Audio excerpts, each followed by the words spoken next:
Okay, so maayong hapon sa tanan. Oh no, diri maayong hapon pero maayong buntag diha sa Philippines, no? Maayong buntag igsoon. So salamat sa Ginoo ni ining kahigayunan nga makabasa na pud ta sa Biblia. So karon igsoon na nata sa Deuteronomio 27, no? So salamat sa Ginoo no kay pahimangnuan gyud ta perminti ba, no? So kung naa kay Bible sa makausap pa, igsoon no bani ko sa sa atong pagbasa, no? Okay, so mag-ampo sa ta before ta mo basa sa pulong sa Dios. Hallelujah. Dalaygon og mahimayaw na mga Dios, salamat kay Ginoo nining taknaa nga manggihatag kanamo Lord. Salamat sa pagpahimangno Ginoo nga oras na usab Ginoo aron kami molingkod ug maminaw sa imong mga pulong. And Lord, I pray nga ikaw ang Dios may magapamuhat sa mong kasing-kasing ug hunahuna Lord. God, I pray nga imong i-align ang among mga kasing-kasing diha sa imong kasing-kasing Ginoo.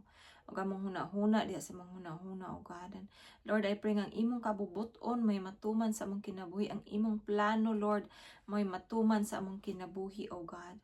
Ug ang imuhang kabubuton, Ginoo, may matuman. In the mighty name of Jesus. Lord, salamat kaayo sa imuhang pagpangga kanamo, Lord. Salamat kaayo sa imong pagprotection kanamo, Ginoo. Salamat Ginoo sa imong pag-provide sa among mga panginahanglan sa matag adlaw. Salamat Lord nga ikaw nga among kauban kanunay bisan asa mi Ginoo. Salamat nga imo kaming gipanalipdan kanunay Ginoo gikan sa mga katalagman. Lord, dalaygon ikaw sa walay katapusan. Ginoo, ikaw mong pasalamatan ug pasidunggan. Lord, among ginaimbitahan nga imong balang espiritu Ginoo mahimong magapamuhat o makigistorya kanamo pinagi sa imong pulong karon. Dalaygon ikaw tagay kami kaalam Ginoo nga langit nun samtang kami Ginoo magabasa sa imong pulong. Dalaygon ka. We welcome you, Lord God. We welcome you. In the mighty name of Jesus, in the mighty name of Jesus, we pray. Amen og amen. So, igsoon. Salamat no nga naagi akong kadiha. Sige itong sugdan no. So Deuteronomio 27 verse 1. Okay. So ang giuluhan kani karon og ang balaod sa Dios nga gisulat diha sa mga bato. Sige. Atong basahon ang verse 1. Okay. Si Moises uban ang kadagkuan sa Israel miingon sa katawhan, tumanan ninyo ang tanang balaod nga gihatag ko kaninyo niining adlaw. Og sa adlaw nga mulabang kamo sa suba sa Jordan ngadto sa yuta nga gihatag kaninyo sa Ginoo nga inyong Dios, pagtapok og dagkong mga bato og bulita kinig apog. Bulita kinig apog. Unsa kay apog? Or dili kay kakuan sa word nga apog, no? Okay, so verse 3. Isulat niini ang kasuguan aron makasulod kamo sa tabunok nga yuta sumala sa gisaad kaninyo sa Ginoo nga Dios sa inyong katigulangan. Verse 4, sa dihang makalabang na sila sa suba sa Jordan, tapuka kining mga bato didto sa bukid sa ibal o bolita kinig apog. Verse 5, og didto paghimog halaran nga bato alang sa Ginoo nga inyong Dios. Ayaw paggamit og ginamiton nga puthaw sa inyong pagtukod niini. Okay, verse 6, tukura ang maong halaran alang sa Ginoo nga inyong Dios, ginamit ang dili sinapsapang mga bato. Okay, og sa ibabaw niini paghalad og halad nga sunugon alang sa Ginoo nga inyong Dios. Verse 7, og paghalad kamo og mga halad sa pakigdait og kan-a kini didto og paglipay kamo sa atubangan sa Ginoo nga inyong Dios. Verse 8, klaruha gayod pagsulat diha sa mga bato ang tanang sugo sa Dios. Okay, verse 9, unya si Moises og ang mga pari nga sakop sa banay ni Levi miingon sa tibuok Israel, pamati katawhan sa Israel. Niining adlaw nahimo kamong katawhan sa Ginoo nga inyong Dios. Busa pamatia og tumana ang iyang mga sugo nga gihatag ko karon kaninyo, no? So naagyoy kanang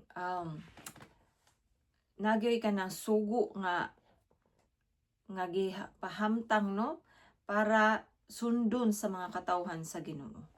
Mao pag gihapon ang ato karon mga igsoon. Dili nga kanang musunod ta para maluwas ta, kundi musunod ta kay giluwas na ta ni Kristo Jesus, no? So ana na igsuon. Okay, so verse 11. Okay, gibutangan diri og uluhan nga mga tunglo tungod sa pagkamasupilon, no? Okay, so verse 11, niadto gihapong adlaw gipahimangnuan ni Moises ang katawhan sa Israel. Siya miingon, sa dihang makatabok na kamo sa suba sa Jordan, ang mga banay ni Simeon, ni Levi, ni Juda, ni Zakar, ni Jose ug ni Benjamin mubarog sa bukid sa Gerizim aron sa pagpanalangin sa katawhan. Verse 13, didto sa bukid sa Ibal mubarog ang musunod nga mga banay kung isulti na ang mga tunglo banay ni Ruben, ni Gad, ni Aser, ni Zabulon, ni Dan og ni Neftali. Sa kusog nga tingog isangyaw kini sa mga Libita ngadto sa tanang Israelita, no? Okay, so verse 15. Tinunglo ang tao nga maghimog Dios. Oy. No? Klaro kayo, no? Tinunglo ang tao nga maghimog Dios gikan sa kahoy, bato o metal ug musimba niini sa tago. Gikasilagan kini sa Ginoo. Ang tanang katawhan moingon, Amen. Verse 16. Tinunglo ang tao nga magpakaulaw sa iyang amahan o inahan. Ang tanang katawhan moingon, Amen. Verse 17, tinunglo ang tao nga magbalhin sa utlanan sa yuta sa iyang isig ka Israelita. Ang tanang katawhan moingon, Amen. Tinunglo ang tao nga magpasalaag sa usa ka buta ngadto sa dili hustong dalan. Ang tanang katawhan moingon, Amen. 19, tinunglo ang tao kun hikawan niya sa hustisya ang usa ka langyaw, ilo o byuda. Ang tanang katawhan moingon, Amen. Okay, so verse 20. Tinunglo ang tao nga makighilawas sa asawa sa iyang amahan, kay gipakaulawan man niya ang iyang amahan. Ang tanang katawhan moingon, Amen. 21. Tinunglo ang tao nga makighilawas sa bisan unsang mananap. Ang tanang katawhan moingon, Amen. Tinunglo ang tao nga makighilawas sa iyang igsuong babayi o sa babayi nga igsuon sa amahan o sa inahan lamang. Ang tanang katawhan moingon, Amen. 23. Tinunglo ang tao nga makighilawas sa iyang ugangang babayi. Ang tanang katawhan moingon, Amen. 24. Tinunglo ang tao nga mopatay sa iyang isig ka tawo sa tago. Ang tanang katawhan moingon, Amen. Okay, tinunglo ang tao nga musugot nga suhulan aron pagpatay sa dili sad-an. Ang tanang katawhan moingon, Amen. 26. Tinunglo ang tao nga dili motuman niining tanan. Ang tanang katawhan moingon, Amen. Oh. So mao kadto ang chapter 27 igsoon. So naapatay oras, no? So ato nang gamiton, no? Atong padayonon ang atong pagbasa na nata sa chapter 28 igsoon, no? Murag kanang tanaw nato murag taas ba, no? Pero dali raman di ay siya kung basahon lang, no? So kini makahatag nato og kanang dili lang information sa kaniadto nga panahon, kung dili makahuna-huna pud ta kung giunsa sa Ginoo ang mga katawhan kaniadto sa dugay ng mga panahon, no? Kay kini history sa Ginoo, no? Nga gisulat para naatapoy kaalaman, no? Natay idea kung unsa ang kinabuhi kaniadto. Nya atong apply kung unsa atong ma-learn gikan silang kinabuhi kaniadto karon, no? Applicable gihapon siya kung ato ang kuhaan og kanabang lesson, no? Ang mao nga kanang mga sitwasyon or kaagi sa mga katawhan. Okay, so nato sa chapter 28, no? Giuluhan kini og mga kaayuhan nga madawat tungod sa pagkamatinumanon. So kung matinumanon ta sa mando sa Ginoo, naapod siya'y madawat nga mga kaayuhan, no? Panalangin. Okay, verse 1. Kung tahuron ninyo ang Ginoo nga inyong Dios ug tumanon ang tanan niyang mga sugo nga gihatag ko kaninyo niining adlaw, himuon kamo niya nga labaw sa tanang kanasuran sa tibuok kalibutan.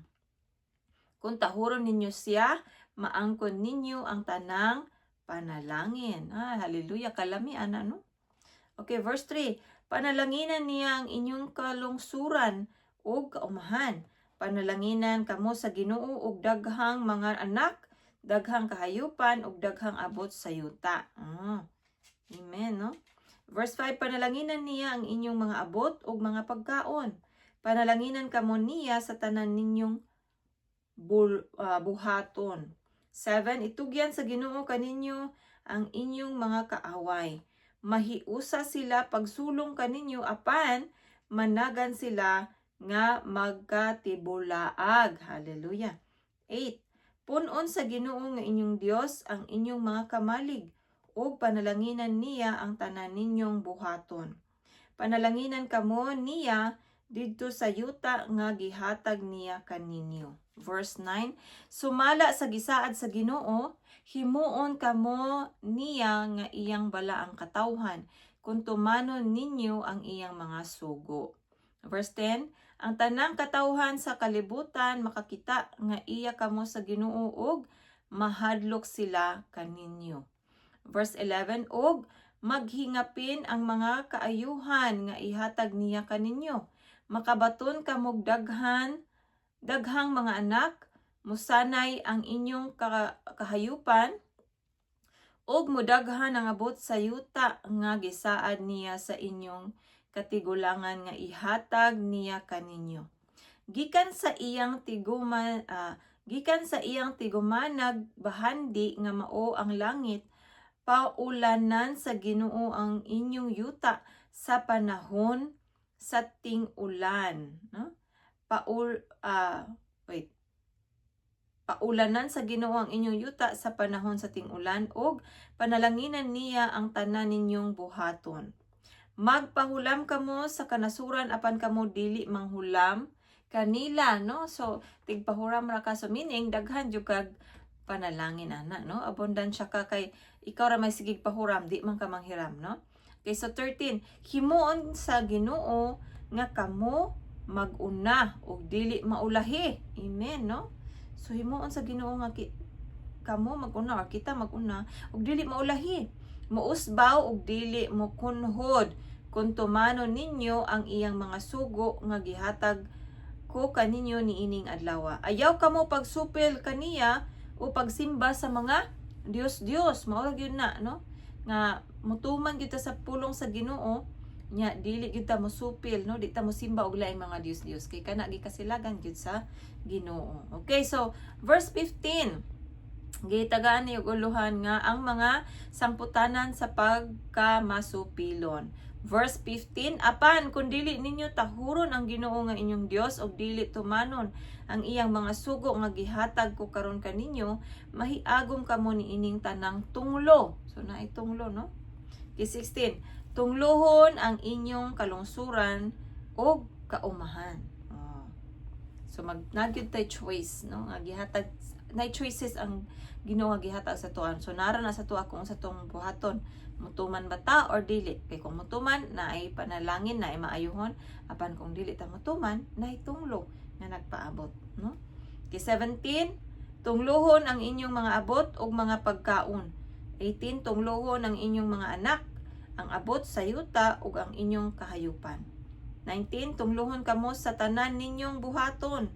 20, pahamtangan kamo sa Ginoo og mga tunglo, kaguliyang og kapakyasan sa tanan ninyong paningkamot hangtod nga mga matay kamo og sa kalit mahanaw tungod sa dautan ninyong mga buhat og sa pagsalikway ninyo kaniya.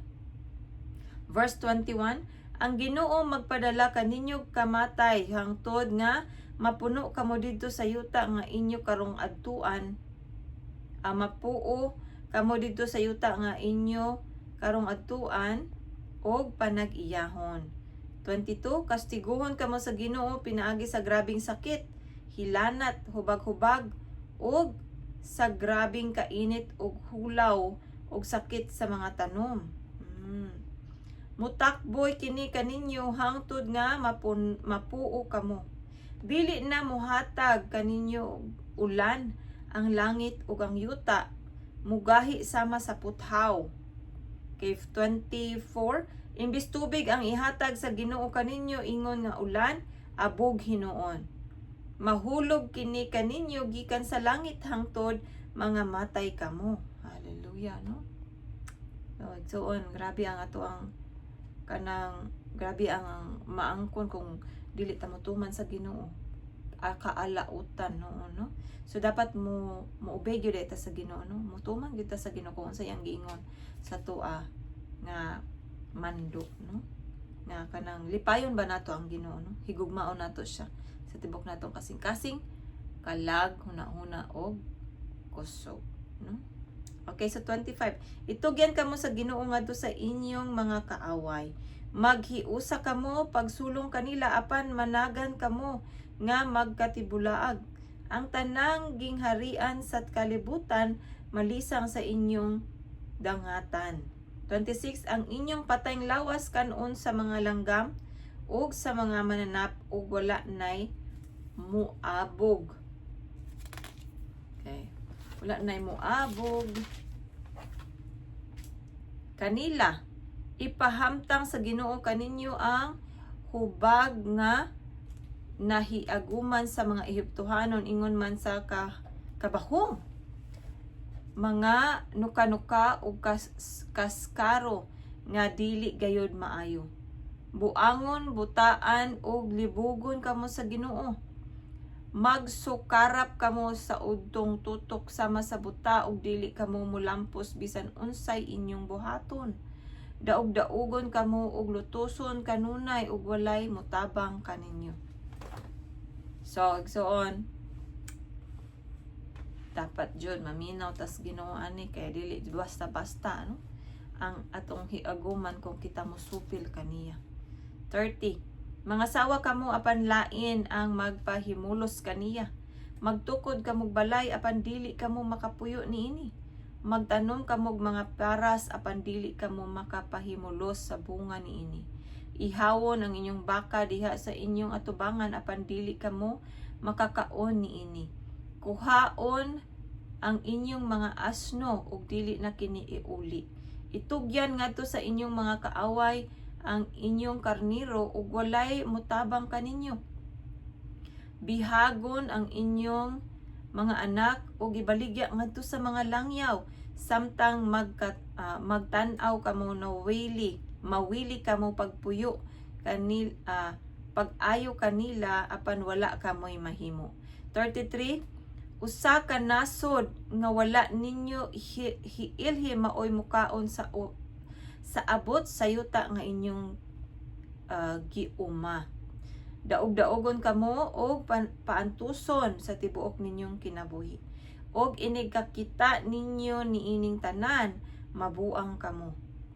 Pahubagan kamo sa Ginoo diha sa inyong tuhod og bitiis og maputos kamog hubag gikan sa ulo hangtod sa tiil og dili kamo mamaayo niini. Hallelujah. 36. Ipabihag kamo sa Ginoo ingon man ang hari nga inyong gipili nga magmando kaninyo ngadto sa usa ka nasod nga wala ninyo og sa inyong katigulangan hiilhi og didto magsimba kamo sa mga dios-dios nga kahoy og bato. Mahadlok og matingala sila sa namahitabo kaninyo og kataw-an kamo nila. 38. Daghan ang inyong ipugas apan jutay lamang ang inyong maani kay buhot don kinigkaon sa dulon.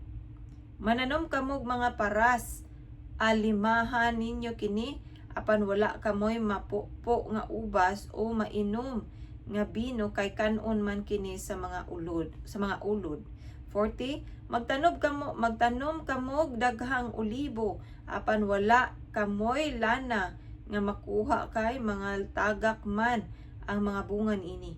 Makabaton kamog mga anak nga makaanak apan pamihagon sila. 42.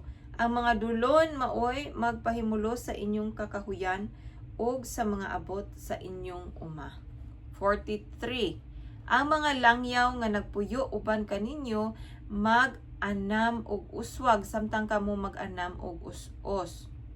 44. May salapi sila nga ikapahulam kaninyo apan wala kamoy ikapahulam kanila. Sila'y maghari kaninyo. 45. Mahitabo kaninyo kining tanang tunglo. Mugukod kini kaninyo hangtod nga mga matay kamo kay wala man kamo mutuman sa tanang mga sugo sa Ginoo nga inyong Dios. No? 46. Mahitabo kini kaninyo og sa inyong kaliwat. Ingon nga ilhanan sa nagpadayon nga silot sa Dios. Gipanalanginan kamo pag-ayo sa Ginoo apan wala ninyo ikalipay ang pag-alagad kaniya. Busa itugyan kamo niya ngadto sa inyong mga kaaway ug mag-alagad kamo kanila. Gutomon kamo ug uhawon, mahimong hubo ug wala gayoy mahimo. Sangunan sa Ginoo ug yugong puthaw ang inyong liog hangtod nga mapuo kamo. Gikan sa layong dapit ang Ginoo magpadalag usa ka nasod nga makig-away kaninyo. Dili ninyo masabtan ang ilang pinulungan o musakdap sila kaninyo sama sa agila. Bangis sila og walay kaluoy bisan sa mga tigulang og kabataan. Hodton nila ang inyong kahayupan og mga tanom og mga matay kamo sa gutom. Hodton nila kuha ang inyong abot nga kalanon, bino o lana ug walay mahibilin sa inyong kahayupan hangtod nga mga matay kamo.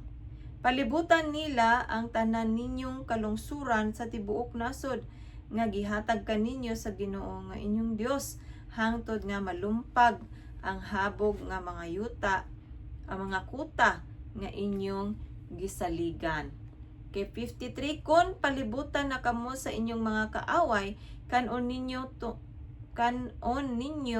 tungod sa kagutom bisan gani ang inyong mga anak nga gihatag kaninyo sa Ginoo nga inyong Dios. Ang tawo nga maluluyon og dato dili na gani mohatag og pagkaon bisan sa iyang igsuon, asawa ug mga anak nga nahibilin. 55.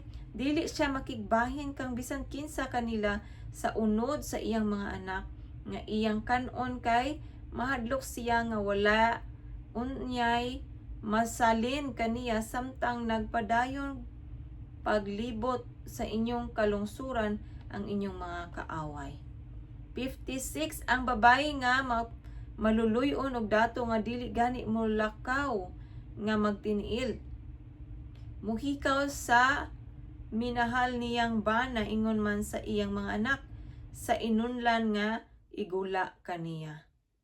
Taliwala sa iyang kawadon kanon niya sa hilom ang inunlan og ang bata samtang palibutan kamo og ang tanan ninyong kalungsuran sa inyong mga kaaway. Murag dili nato kayo ma-imagine unsang kalisod sa ilang kanang kaagi, no?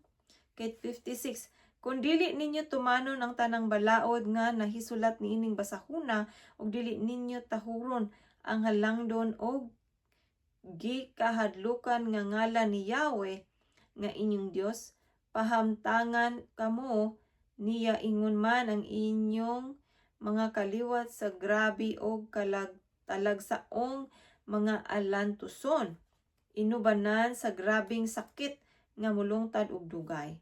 Pahamtangan kamo pag-usab sa Ginoo sa mga sakit nga inyong gikahadlukan og nahiaguman dito sa Ehipto og dili gayud kamo mga ayo. Hallelujah. 61.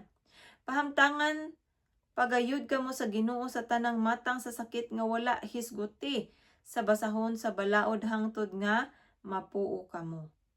62, bisag ingon kamo kadaghan sa mga bituon sa langit, diyutay lamang ang mahibilin kaninyo kay wala man sila or wala man ninyo patalinghugi ang Ginoo nga inyong Dios.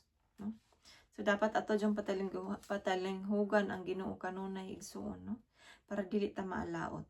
Okay, 63, sama nga nga kaniadto gikalipay sa Ginoo ang pagpanalangin o pagpadaghan kaninyo, ikalipay usab niya ang pagguba o pagpatay kaninyo.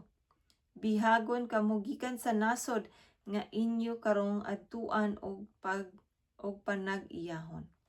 64, pati bulaagon kamo sa Ginoo ngadto sa tanang suok sa tanang kanasuran og didto magsimba kamo sa mga Dios nga na kahoy ug bato, mga Dios nga wala simbahan ninyo o sa inyong katigulangan. Dili kamo magmalinawon didto maglatagaw kamo, kanunay kamong mabalaka og kawad-ag paglaom. 66, walay kasiguruhan ang inyong kaugmaon. Madlo kamo adlaw og gabii, og ang inyong kinabuhi kanunay nga mamilagro. Tungod sa kahadlok nga inyong bation og sa mga talan-awon nga inyong makita, moingon kamo sa pagkabuntag, maayo unta kon gabii pa karon, og inig kagabii moingon kamo maayo unta kon buntag pa karon. Pinaagi sa usa ka barko, dadon kamo sa Ginoo balik sa Ehipto bisan pag nagsaad siya kaninyo nga dili na sila or dili na niya kamo pabalikon didto, no? Didto ibaligya ninyo ang inyong kaugalingon ingon nga mga ulipon ngadto sa inyong mga kaaway apan walay mopalit kaninyo. So grabe gyud ang mga alantuson igsuon kung magmasupilon ta sa Ginoo, no? Pero kung mutuman ta sa sugo sa Dios, no, mahimo tang masinugtanon, aduna po'y daghang mga panalangin o kaayuhan nga nagpaabot sa atoa igsoon.